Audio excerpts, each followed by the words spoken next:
بسم اللہ الرحمن الرحیم. میں ہوں طاہر جمیل خان. ناظرین، آج ہمارے ساتھ موجود ہیں چیئرمین پاکستان تحریک انصاف اور سابق وزیر اعظم عمران خان صاحب. ان سے آج ہم بات کریں گے موجودہ ملکی سیاسی صورتحال اور تحریک انصاف کی اس حوالے سے حکمت عملی پر. جی خان صاحب، کیا حال ہیں آپ کے؟ جی شکریہ. خان صاحب، حالیہ press conference D G I S P R نے جو کی ہے اس میں انہوں نے کہا ہے کہ ایک سیاسی جماعت نے بغاوت کی کوشش کی ہے. اشارہ ان کا غالباً آپ کی جانب ہی ہے. تو ایسے میں جب وہ اپنے ادارے کے اندر ہی احتساب کا عمل کر رہے ہیں، 2 اسٹار اور 3 اسٹار جنرلز بھی انہوں نے نہیں بخشے، تو آپ اپنا مستقبل کیا دیکھ رہے ہیں؟ دیکھیں، آگے تو جو ہوتا ہے ہمیں اللہ میں ایمان ہے، تو وہ تو جو ہوگا. لیکن مجھے ابھی تک سمجھ نہیں آئی کہ D G I S P R نے جو یہ پریس کانفرنس کی ہے، کبھی کوئی اس طرح یک طرفہ پریس کانفرنس کرتا ہے. بہت بڑا الزام ہے کہ فوج کے اندر بغاوت کی ہے. فوج کا مطلب ملک کے ساتھ بغاوت کی ہے، کیونکہ فوج تو ہماری ہے. تو اگر فوج تباہ ہوتی ہے بغاوت کی وجہ سے، تو ملک تباہ ہوتا ہے. تو ہماری طرح کے لوگ جن کا جینا مرنا پاکستان میں، جنہوں نے کوئی لنڈن اور سارے دنیا کے باہر مغرب میں بڑے بڑے محلات نہیں بنائے، اور جن کے بینک اکاؤنٹس باہر نہیں ہیں، جنہوں نے یہیں رہنا ہے، تو ہم تو سوچ نہیں سکتے کہ اپنے ملک کو ہم کمزور کریں فوج کو کمزور کرتے ہوئے. تو مجھے اس پریس کانفرنس کی سمجھ نہیں آئی کہ 9 مئی کو ایک ایونٹ بنا کے، اور کوئی انڈیپینڈنٹ تحقیقات نہیں ہے. دیکھیں نا، ساری دنیا کے اندر، یورپ میں، امریکہ میں، انگلینڈ میں کوئی حادثہ ہوتا ہے، ہمیشہ اس کی انڈیپینڈنٹ انویسٹیگیشن ہوتی ہے. کوئی ابھی تک انڈیپینڈنٹ انویسٹیگیشن نہیں ہوئی. ایک یک طرفہ بیان آ رہا ہے کہ جناب تحریک انصاف نے سب کچھ کیا، ہم نے جلایا، ہم نے اٹیک کیا، ہم نے فلانا کیا، ہم نے آگے لگائی. لیکن کوئی، ہمارا اور موقف ہے، ان کا اور موقف ہے، کوئی انڈیپینڈنٹ انالیسس کیا اس کے اوپر. اور ہمیں تو تعجب یہ ہے کہ ایک پارٹی 27 سال سے جس نے کبھی کوئی آرسن یعنی جلانے میں کوئی نہیں کیا، کوئی ہم نے کہیں فوجی عمارتیں چھوڑیں جو 2-3 ہوئی ہیں، ریڈیو پاکستان بھی جلایا گیا، ہماری کوئی تاریخ نہیں ہے اس طرح کرنے کی. جب مجھے گولیاں لگتی ہیں تب تو سب سے زیادہ قتل کرنے کی کوشش کی جاتی ہے، تب سب سے زیادہ رد عمل آنا چاہیے تھا، تب بھی کوئی ایسا نہیں ہوا.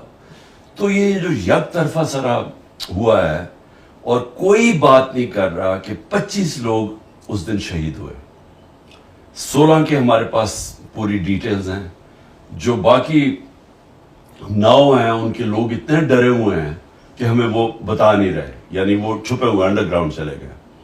2 کی ٹانگیں چلی گئی، دونوں ٹانگیں کٹ گئی، اور ایک پیرالائز ہو گیا، یعنی ریڑھ کی ہڈی پہ گولی لگی، وہ بالکل پیرالائز ہے. 50 کو گولیاں لگی. ابھی تک کسی نے بات ہی نہیں ان کی. دیکھیں، کسی ملک کے اندر آپ کے لوگ جب اس طرح ان کو شہید کیا جاتا ہے، نہتے لوگوں کو، کوئی چانس ابھی تک کوئی نہیں بتا رہا کہ کہیں ہماری طرف سے گولی چلی ہے. اگر بغاوت ہوتی ہے، کوئی عام ہوتی ہے، آپ فوج کے خلاف بغاوت کر رہے ہیں، اس کا مطلب کہ آپ کے پاس کوئی ہتھیار ہوں گے، آپ نے کوئی اٹیک کیا ہوگا، کوئی پلاننگ ہوگی. کوئی ایسی پلاننگ ہے؟ تو کیا نہتے لوگوں نے فوج کے خلاف بغاوت کیسے کر ڈالی تھی؟ خان صاحب، آپ پرائم منسٹر ان ویٹنگ سمجھے جا رہے تھے، لیکن 9 مئی کے بعد پارٹی کا جس طرح شرازہ بکھ رہا ہے، تو آپ اقتدار کی دوڑ سے باہر ہوتے نظر آ رہے ہیں. کیا اب آپ کے پاس پلان ہے کہ آپ دوبارہ سے وہ مومنٹم حاصل کریں؟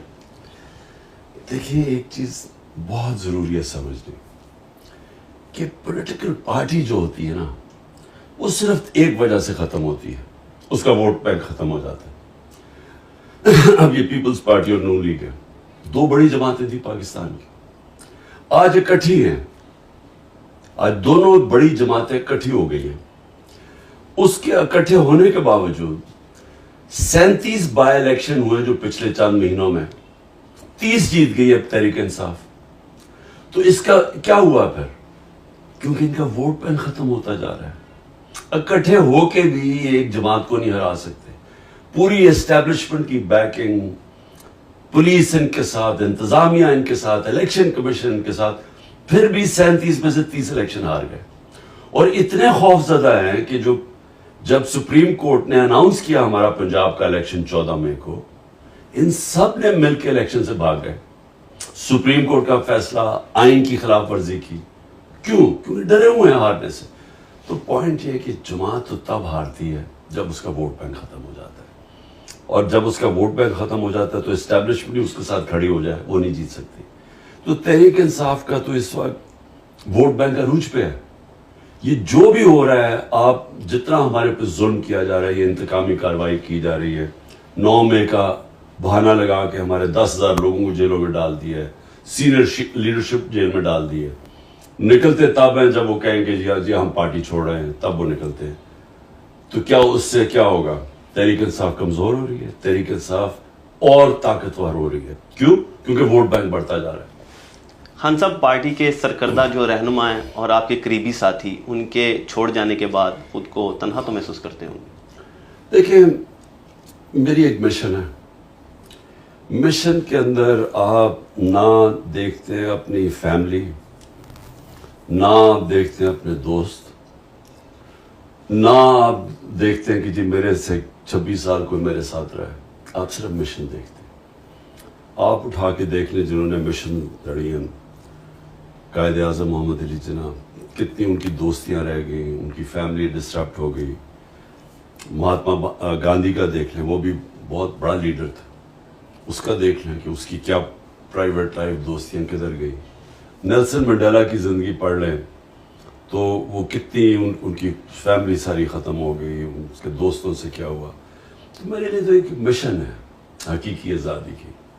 27 سال پہلے میں نکلا تھا تھوڑے سے لوگوں کے ساتھ، بڑی دیر تھوڑے سے لوگ تھے، پھر بڑھتی گئی، اور پھر اللہ کا کرم ہے آج پاکستان کی شاید تاریخ کی سب سے بڑی پارٹی بن چکی ہے.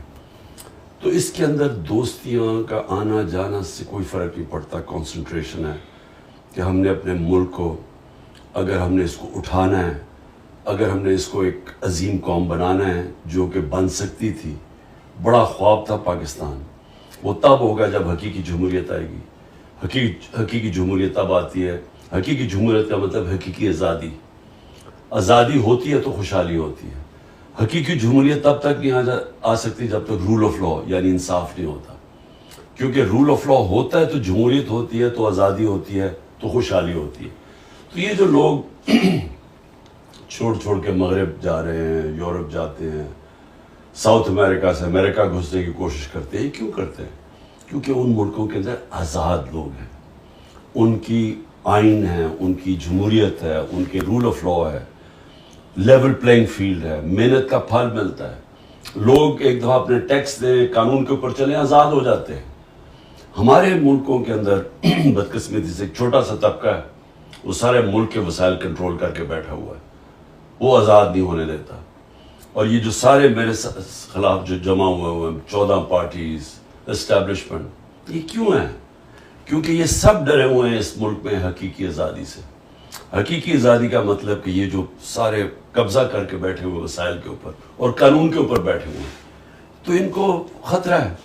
خان صاحب، آپ کے پرانے دوستوں کی نئی جماعت استحکام پاکستان پارٹی کو کس نظر سے دیکھ رہے ہیں آپ؟ دیکھیں، کبھی بھی پاکستان کی تاریخ میں کوئی آرٹیفیشل پارٹی چلتی نہیں ہے. زندگی میں کوئی شارٹ کٹ نہیں ہوتا. یعنی میں اگر یہاں تک پہنچا ہوں تو 27 سال کی سٹرگل ہے. 14 سال کی، جس طرح میں نے کہا تھوڑے سے لوگ تھے ساتھ، مذاق اڑتا تھا. آہستہ آہستہ پبلک کے اندر اس کی جڑیں گئیں، اس کا نظریہ گیا، اور آج سب سے بڑی اللہ کا کرم ہے جماعت ہے. لیکن کسی کا خیال ہے کہ اس طرح کی جماعت بنا دو اور ادھر ادھر سے لوگ توڑ کے لے آؤ، تو اس کی پبلک میں تو کوئی روٹس ہے ہی نہیں. خان صاحب، پاکستان کی سیاست میں فوج کے کردار کے کس حد تک آپ قائل ہیں؟ کس حد تک فوج کا کردار ہونا چاہیے اور ہونا چاہیے بھی یا نہیں؟ آپ کا کیا موقف ہے اس بارے میں؟ دیکھیے، ہمارا ایک ملک ایوالو کر رہا ہے. 75 سال کی ہماری زندگی ہے. ہمارا ملک کیسے شروع ہوا تھا؟ ایک سیکیورٹی سٹیٹ. کیوں؟ ہمیں خوف تھا. ایک دم آتے ساتھ ہی 47 میں آزادی ہوئی، 48 میں جنگ ہو گئی کشمیر کے اوپر. اس کی وجہ سے ایک خوف آ گیا کہ ہم 7 گنا بڑا ملک ہے ہمارا ہمسایہ، اور وہ ہمیں مانتا ہی نہیں ہے. وہ ہمسائے کا خیال تھا کہ پاکستان زیادہ دیر رہے گا نہیں، اور یہ پھر ضم ہو جائے گا ہندوستان میں. اس خوف کی وجہ سے ہماری سیکیورٹی اسٹیٹ اور قوم اپنی فوج کے ساتھ کھڑی ہو گئی, اور قوم یہ سمجھتی تھی کہ فوج کی ہمیں بہت ضرورت ہے. تو وہ ہوتا ہوا ایسے کہ فوج نے 3 دفعہ ڈائریکٹ مارشل لاز لگائے حکومت کی, اور جب نہیں بھی مارشل لا تھے تو فوج اندر ایک سسٹم کے انٹرنچ ہو گئی. میرا پوائنٹ یہ ہے کہ آگے جب ہم پڑھ رہے ہیں, کوئی بھی جو پرماننٹ چیز ہوتی ہے نا, وہ ہوتی ہے چینج. آپ اگر وقت کے ساتھ نہیں بدلتے, ٹائم کسی کی انتظار نہیں کرتا, آپ کو پیچھے چھوڑ دیتا ہے. آج اگر ہم اپنا ہندوستان سے موازنہ کریں, اور جو ابھی ہندوستان کی اور امریکہ کا جو معاہدے ہوئے ہیں, اور جس تیزی سے اب ہندوستان آگے بڑھ رہا ہے, اور جس تیزی سے ہم نیچے جا رہے ہیں, تو ہمیں آج ہی سوچنا چاہیے کہ اگر ہم نے اپنے آپ کو بدلا نہ, تو ہمارا مستقبل اب خطرے میں ہے. کیونکہ جو ہندوستان کی یہ جو بی جے پی یا RSS کی جو نظریہ آئیڈیالوجی ہے, یہ پاکستان کو تسلیم نہیں کرتی, اور یہ پوری کوشش کرے گی کہ اگر انہوں نے یہ دیکھا جس طرح ہم کمزور ہوتے جا رہے ہیں, تو وہ گرتی ہوئی دیوار کو ایک دھکا اور دو, وہ ضرور کریں گے, وہ ہمیں اور کمزور کریں گے. کیونکہ وہ نریندر مودی کا بڑا ایک تکبر بھرا ہوا بیان آیا ہے کہ پاکستان تو اپنے بوجھ کے اندر ہی گر رہا ہے, ہمیں تو اس کی پرواہ نہیں کرنی چاہیے. لیکن وہ پرواہ کر رہے ہیں, وہ کریں گے پاکستان کو اور کمزور. تو ہمیں تو اپنے آپ کو اگر ہم نے نہ بدلا, ہم نے اپنے آپ کو ایک حقیقی طور پہ جمہوریت اور رول آف لا نہ لے کے آئے پاکستان میں, تو مجھے افسوس سے کہنا پڑتا ہے کہ جو اب حالات ہیں, اگر اسی طرح ہم چلتے رہے, اس کا تو کوئی مستقبل نہیں ہے. خان صاحب, پاکستان میں میڈیا کی آزادی کو آپ کس نظر سے دیکھ رہے ہیں, اور کس حد تک میڈیا کی آزادی کے آپ قائل ہیں؟ دیکھیں, جمہوریت کیا ہے؟ جمہوریت ہے آزادی. جمہوریت کیوں ہم چاہتے ہیں؟ کیونکہ ہمیں آزاد کر دیتی ہے. کیوں جو ملک جمہوریت جن میں آ جاتی ہے وہ کیوں تیزی سے ترقی کر جاتے ہیں؟ کیونکہ وہ لوگ آزاد ہو جاتے ہیں. ایسٹ اور ویسٹ یورپ دوسری جنگ عظیم کے بعد آدھا غلامی میں چلا گیا, ایک ٹوٹیلیٹیرین سٹیٹس بن گئی, آزادی ختم ہو گئی, اور جو آدھا یورپ تھا, ویسٹرن یورپ, آزاد ہو گیا. 50 سال کے بعد جو آزاد یورپ تھا وہ خوشحال ہو گیا, اوپر چلا گیا, جو غلام تھا وہ نیچے رہ گیا. ایسٹ جرمنی, ویسٹ جرمنی, جو آزاد تھا, جو جمہوریت تھی, ویسٹ جرمنی وہ اوپر چلا گیا, ایسٹ جرمنی پیچھے رہ گیا. ساؤتھ کوریا, نارتھ کوریا میں ڈکٹیٹرشپ آ گئی, ساؤتھ کوریا جمہوریت آ گئی, وہ اوپر چلا گیا اور وہ پیچھے رہ گیا. تو ہمیں یہ پتہ ہے کہ جمہوریت اور آزادی ساتھ ساتھ جاتے ہیں, اور اس کے لیے آزاد میڈیا بہت ضروری ہے. جب آپ میڈیا آزاد ہوتا ہے, وہ تنقید کرتا ہے. جب ایک سسٹم میں آپ تنقید کرتے ہیں, وہ اس میں اصلاحات کی چانس ہوتی ہے. جب آپ تنقید ختم کر دیتے ہیں, سسٹم ختم ہو جاتا ہے. اور وہی میں نے آپ کو جو مثال دے رہا ہوں کہ یہ سب معاشروں میں جب ڈکٹیٹرشپ میں تنقید ختم ہو جاتی ہے, سسٹم پیچھے رہ جاتے ہیں. تو آزاد میڈیا تو بہت ضروری ہے. یہ ہے کہ اس کو ذمہ دار ہونا چاہیے, اس کے اوپر کربز ہونی چاہیے. جس طرح مغرب میں لائبل کیسز ہوتے ہیں, آپ کسی کی توہین نہیں کر سکتے, لیکن تنقید کرنا ایک معاشرے کے لیے تو خون ہے, اس کا خون بڑھتا ہے. خان صاحب, لیکن اس حوالے سے ہی کہا جاتا ہے کہ آپ کے دور میں بھی کوئی مثالی دور نہیں تھا میڈیا کے حوالے سے. نہ صرف انڈیویجولی صحافی اس سے متاثر ہوئے ہیں, بلکہ کئی ادارے بند ہوئے, کئی سینکڑوں صحافی بے روزگار بھی ہوئے ہیں. اس حوالے سے آپ کیا کہیں گے؟ یہ بالکل پروپیگنڈا ہے. میں چیلنج کرتا ہوں, ایک انگریزی میں لفظ ہوتا ہے, وہ کہتے ہیں کہ فالس ایکویولنس. غلط طریقے سے ایکویٹ کر دیتے ہیں دو بالکل مختلف چیزوں. آج میڈیا بالکل کنٹرولڈ ہے. آپ آج عمران خان کا ٹی وی پہ نام نہیں لے سکتے, جو ملک کی سب سے بڑی پارٹی ہے اور جس کی ریٹنگ 70 to 80% ہے ایک جمہوریت کے اندر. کیسے ہو سکتا ہے کہ میڈیا پہ آپ اس کو دکھانے نہیں دے رہے؟ اس کا مطلب میڈیا تو ختم ہو گیا. آج تو ٹوٹل سینسرشپ ہے. حکم ملا ان کو کہ نہ عمران خان نہ تحریک انصاف کا موقف نہیں ٹی وی پہ آ سکتا. ہمارے زمانے میں 2-3 انسیڈنٹ ہوئے. اس کے پیچھے اس وقت کیونکہ ہم جنگ سے نکل رہے تھے, وار آن ٹیرر سے, تو وہ سیکیورٹی یہی فوج نے 2-3 لوگوں کے اوپر ایکشن لیا تھا. میری گورنمنٹ نے کسی کے اوپر ایکشن لیا, اور ایک جگہ مطیع اللہ جان کو اٹھایا گیا تھا، ہمیں پتہ چلا، اگلے دن ہم نے اس کو چھڑوایا. یعنی ہمیں اب 4-5 ہمارے بڑے صحافی ملک سے باہر چلے گئے ہیں. ایک کو ملک سے باہر گیا، اس کو قتل کروایا، ارشد شریف کو. اس وقت عمران ریاض 1.5 مہینہ ہو گیا، اس کا پتہ ہی نہیں کدھر ہے، اور عدالت کہہ رہی ہے اسے پیش کرو، اس کا پتہ نہیں ہے. 4-5 سینئر صحافیوں کو مارے پڑوائی ہیں. آپ تو کچھ کمپیئر ہی نہیں کر سکتے ہمارے دور اور اس دور کو. یہ تو مارشل لاء میں اتنے برے حالات نہیں تھے جو آج ہے.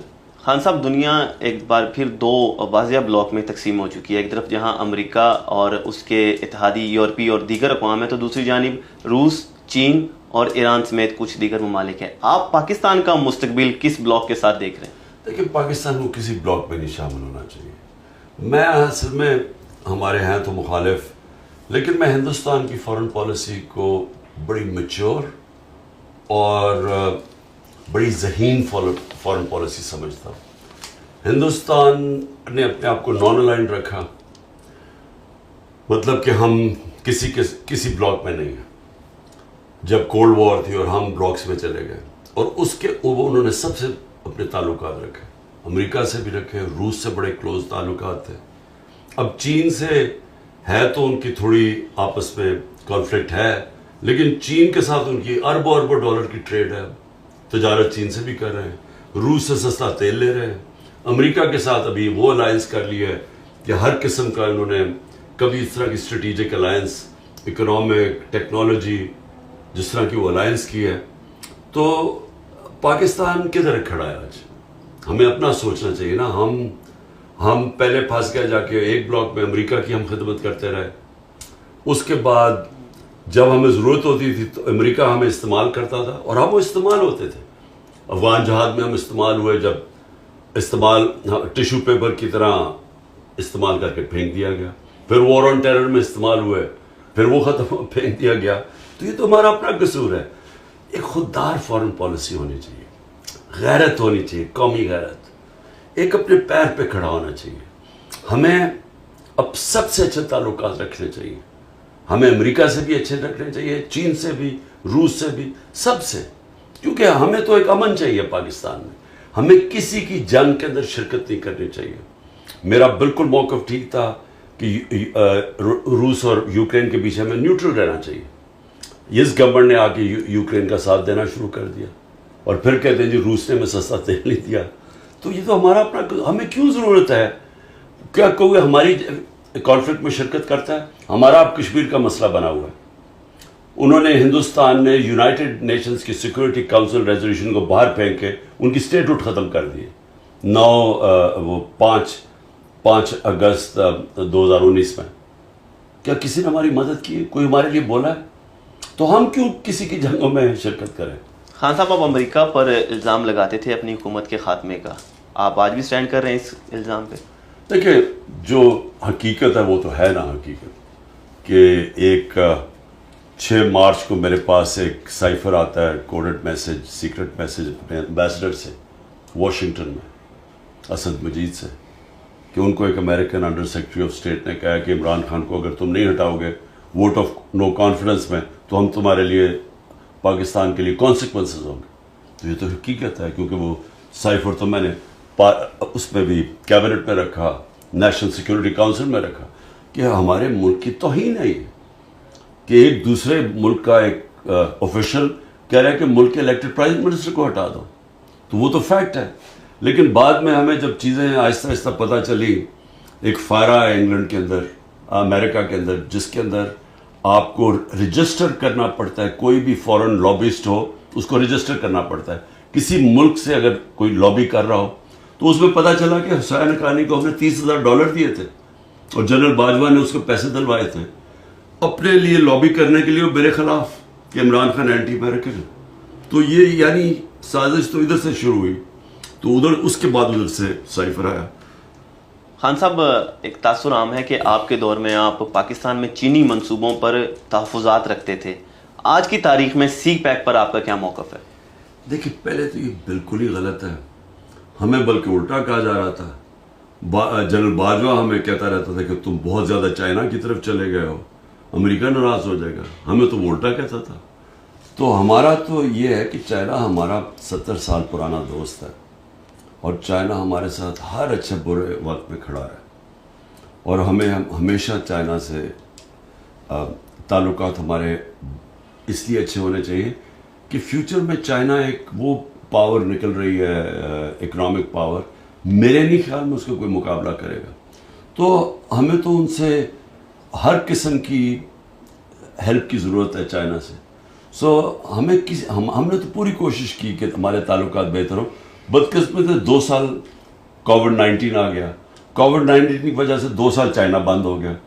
تو اس سے ہماری جس رفتار پہ ہماری پروگریس ہونا تھا اور سی پیک پہ بھی, لیکن وہ بھی میں سمجھتا ہوں کہ ہم نے اس کے باوجود ہم نے بڑی تیزی سے آگے بڑھ رہے. لیکن سر واقفان حال تو کہتے ہیں کہ چائنا کا جو ٹلٹ ہے وہ شریف برادران کی جانب زیادہ ہے بجائے آپ کے. کوئی تو وجہ ہوگی اس کی؟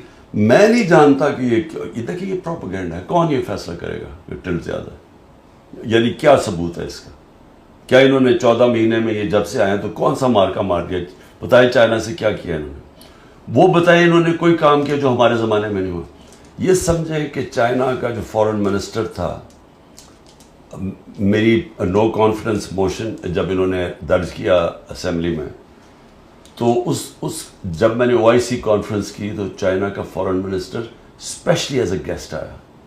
تو وہ کبھی اس طرح آتا ہے کہ اگر تعلقات ٹھیک نہ ہو, اور OIC کے سارے ملک کبھی آتے ہیں آپ کے, اگر سعودی عربیہ اور ایران اور جس بڑے مسلمان ملک ہیں یہ نہ چاہیں, نہیں تو OIC کانفرنس تو نہیں ہو سکتی.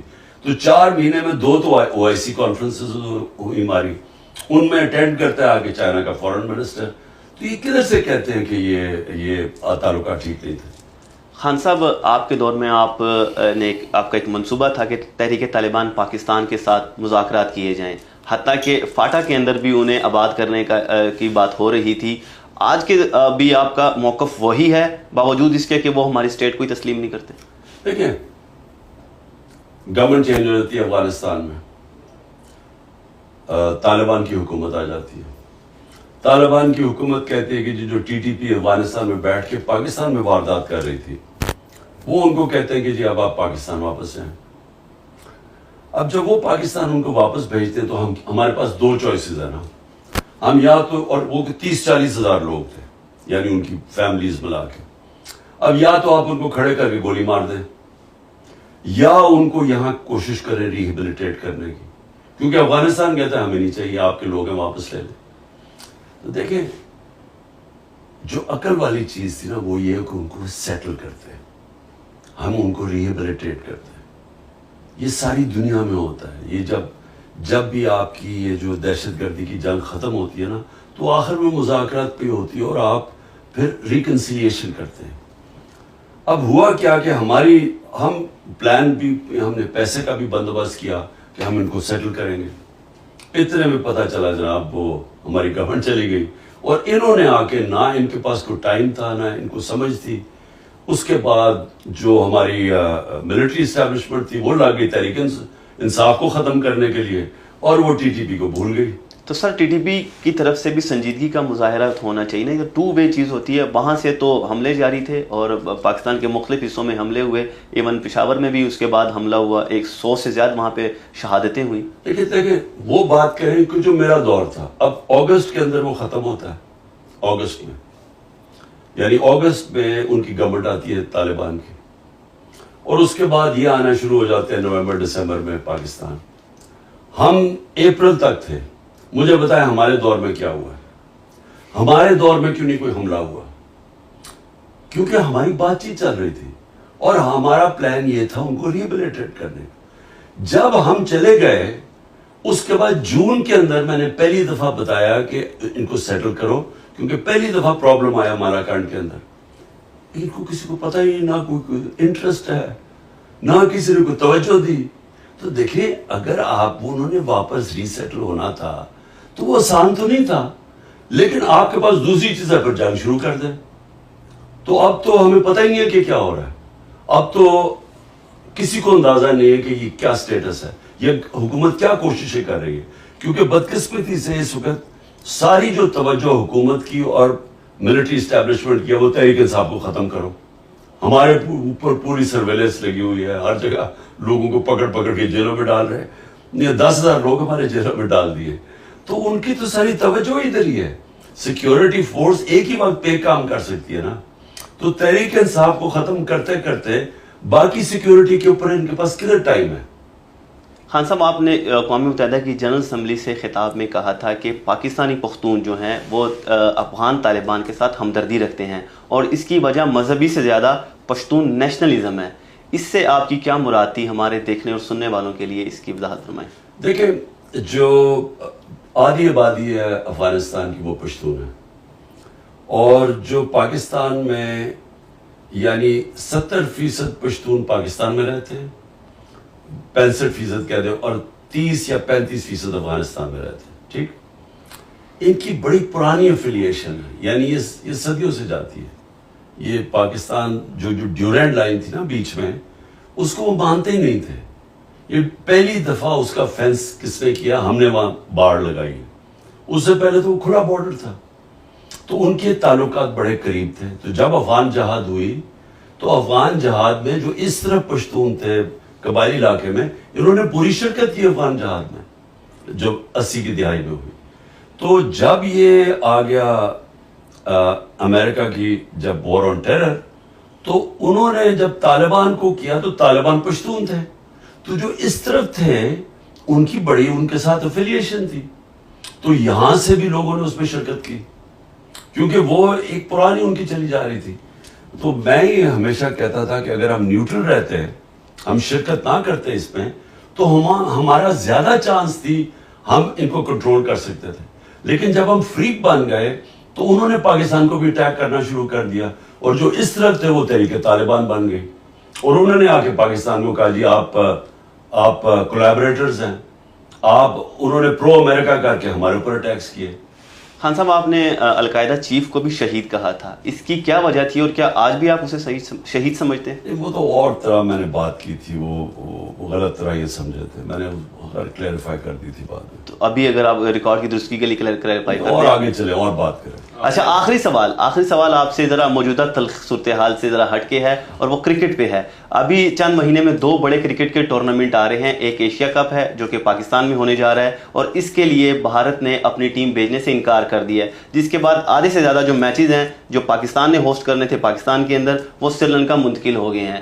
اور دوسری طرف اس کے 1 ماہ بعد ہی بھارت میں عالمی کپ آ رہا ہے، ورلڈ کپ، اور وہاں پاکستانی ٹیم نے جانا ہے. اور حکومت نے ابھی تک فیصلہ نہیں کیا کہ آیا ہمیں بھی ٹیم بھیجنی چاہیے یا نہیں. آپ اگر ہوتے، آپ وزیر اعظم ہوتے، آپ کا چیئرمین پی سی بی ہوتا، تو اس میں آپ کی کیا پالیسی ہوتی؟ میں پاکستان میں ٹورنامنٹ کرتا، بھارت نہیں آتی تو نہ آتی، کیونکہ اور اگر وہ یہاں نہ آتی تو ہمیں وہاں بھی نہیں جانا چاہیے تھا. کیونکہ دیکھیں یہ نہیں ہو سکتا کہ وہ یعنی یہ تو ایسے لگ رہا ہے کہ ہم اب ہمارا وہ سٹیٹس بن گیا ہے جو بنگلہ دیش کا ہے یا سری لنکا کا یا نیپال کا ہے. یعنی ہم تو وہ اب ہو گئے نا کہ ایک سیٹلائٹ سٹیٹ بن گئے. دیکھیں خودداری بھی ہوتی ہے قوم کی.